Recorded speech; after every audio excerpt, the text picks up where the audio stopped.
India fighter jets बनाता है, missiles बनाता है, स्पेस मिशंस भी सक्सेसफुल है, लेकिन एक बेसिक सवाल है कि इंडिया अभी तक अपना एडवांस्ड जेट इंजन क्यों नहीं बना पाया। क्या प्रॉब्लम टेक्नोलॉजी में है या कुछ और? चलिए समझते हैं। जेट इंजन बनाना दुनिया की सबसे कॉम्प्लेक्स इंजीनियरिंग चैलेंजेस में से एक है। ये सिर्फ एक मशीन नहीं, ये extreme physics, material science, aerodynamics और प्रिसीजन इंजीनियरिंग का कॉम्बिनेशन है। इसलिए दुनिया में सिर्फ कुछ ही कंट्रीज है जो एडवांस्ड जेट इंजन बना पाती है। जेट इंजन के अंदर टेम्परेचर 1500 डिग्री से भी ज्यादा हो सकता है। ये टेम्परेचर इतना हाई होता है कि नॉर्मल मेटल्स मेल्ट हो जाते हैं। इसलिए स्पेशल सुपर अलॉयज और कूलिंग टेक्निक्स यूज करनी पड़ती है, और इन मटेरियल्स को बनाना और प्रोसेस करना ही एक बड़ा चैलेंज है।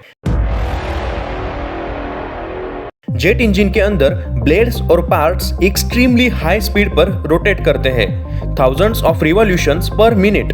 अगर एक छोटा सा इम्बैलेंस भी हो तो इंजन डैमेज हो सकता है। इस लेवल की प्रिसीजन मैन्युफैक्चरिंग और टेस्टिंग अचीव करना बहुत ही डिफिकल्ट होता है। जेट इंजन टेक्नोलॉजी एक दिन में डेवलप नहीं होती। कंट्रीज जैसे यूएस, यूके और फ्रांस ने इस फील्ड में 50 से 70 ईयर्स तक रिसर्च और टेस्टिंग की है। हर जनरेशन के इंजन के साथ उन्होंने अपना एक्सपीरियंस इंप्रूव किया है। इंडिया अभी भी लर्निंग फेज में है। इंडिया ही सिर्फ स्ट्रगल नहीं करता। हर एक कंट्री ने जब जेट इंजन डेवलप करना स्टार्ट किया था तब उन्हें भी फेलियर का सामना करना पड़ा था। इनिशियल इंजन प्रोग्राम्स अक्सर एक्सपेक्टेड परफॉर्मेंस अचीव नहीं कर पाते। टेस्टिंग, रीडिजाइन और फेलियर्स ये सब प्रोसेस का पार्ट होते हैं। इसलिए कावेरी इंजन का स्ट्रगल अनयूजुअल नहीं है, ये एक्चुअली एक नॉर्मल फेज है। 1986 में इंडिया ने प्रोजेक्ट कावेरी शुरू किया था।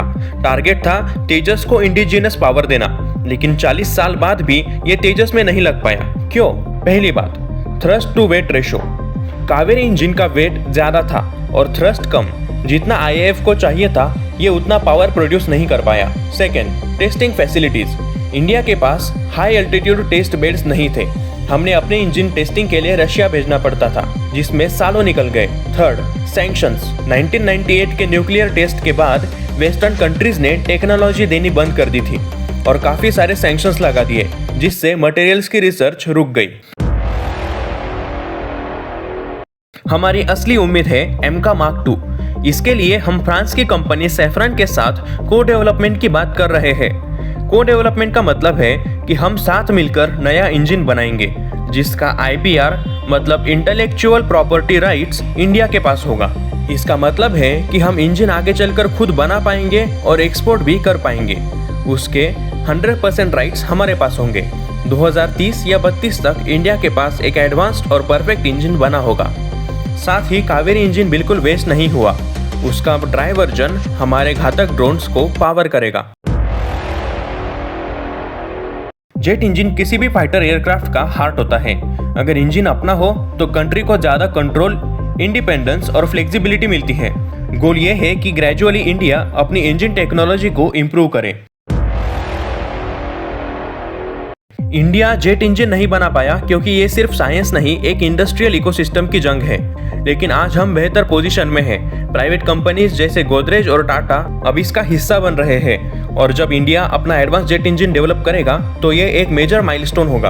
अगर आप ऐसे डिफेंस टॉपिक्स सिंपल और क्लियर वे में समझना चाहते हो तो जियो स्ट्राइक को सब्सक्राइब जरूर करें।